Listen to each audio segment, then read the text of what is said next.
Hey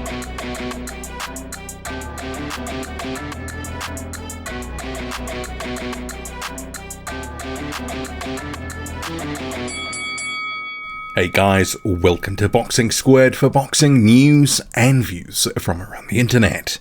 Fight week for Tyson Fury and Dillian Whyte. The first event in the books, press conference to follow. I'll also cover that in a separate video after it occurs, of course.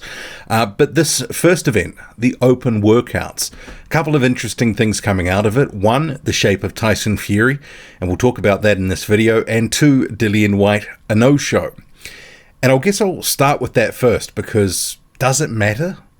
I'm not so sure. And for some comments that'll come too soon for the other part of the video, Frank Warren didn't really seem to be concerned.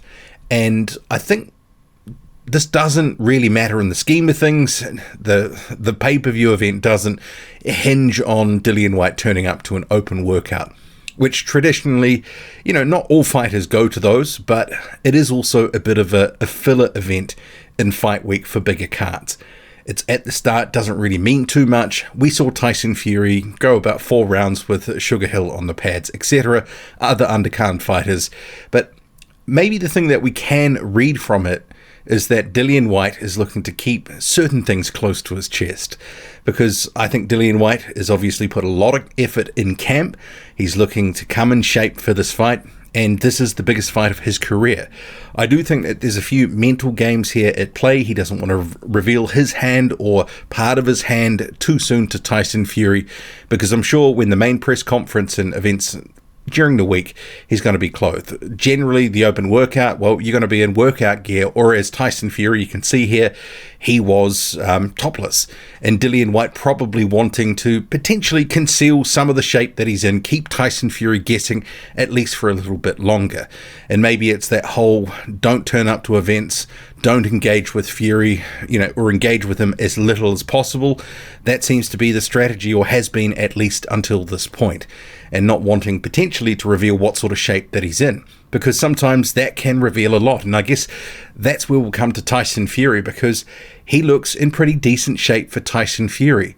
And his last couple of fights he's come in at, or the Wilder rematch and the third fight, he was in the 270s. What was it, 273, 276 for the last time out?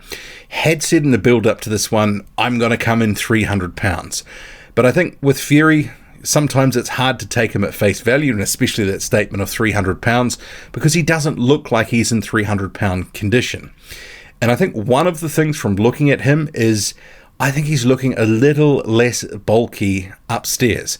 And I think for Deontay Wilder, especially the rematch in the third fight, he looked to have a bit more muscle up top, because he wanted to really emphasize and have power, use that Kronk style, and put Deontay Wilder to the sword in those final 2 fights, which we saw him do with very good success in the rematch. Battered Wilder, and in the trilogy it was a rock'em sock'em performance from both guys, but ultimately Tyson Fury getting the knockout win in that one late on. So I think Tyson Fury, the sort of shape that he's in, it sort of suggests to me that he's going to look to be a bit more fleet of foot in this fight, that he doesn't just want to be standing in front of Dillian Whyte, which I think for Fury is a bad place to be if he's just standing there as a static target right in front of Whyte, because let's face it, Deontay Wilder does not have as many offensive weapons as Dillian Whyte. Dillian Whyte has one of the best hooks in the division. He's got a good right hand as well, but he does have more variation, and he has more nuance and offensive weapons to his game.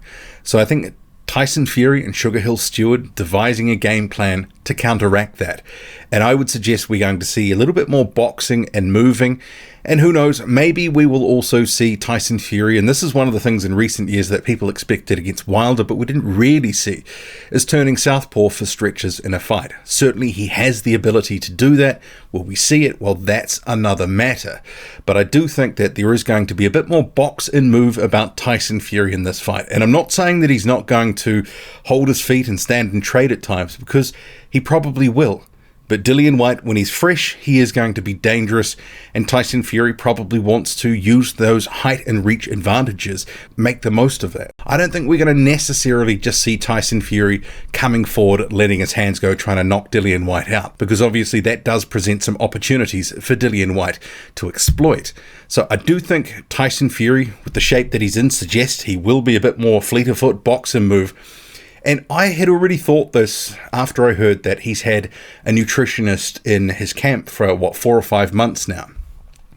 To me, that suggested he wanted to have the best of both worlds, because previously, in years gone by, not necessarily the most recent 1 or 2 fights, but he'd had camps where he'd have to lose 30 pounds, 40 pounds relatively quickly to get down to fight shape, etc. I still think Tyson Fury is going to come in probably at least the high 260s, somewhere there or thereabouts. But I think he's been losing it gradually. And I think from stuff we've seen in recent months, he hasn't looked like he's just flipped the switch and all of a sudden lost weight. It's been a gradual process, a gradual thinning down as he's worked on his fitness and other elements, his, trying to implement his game plan and work on elements associated to that in his training camp.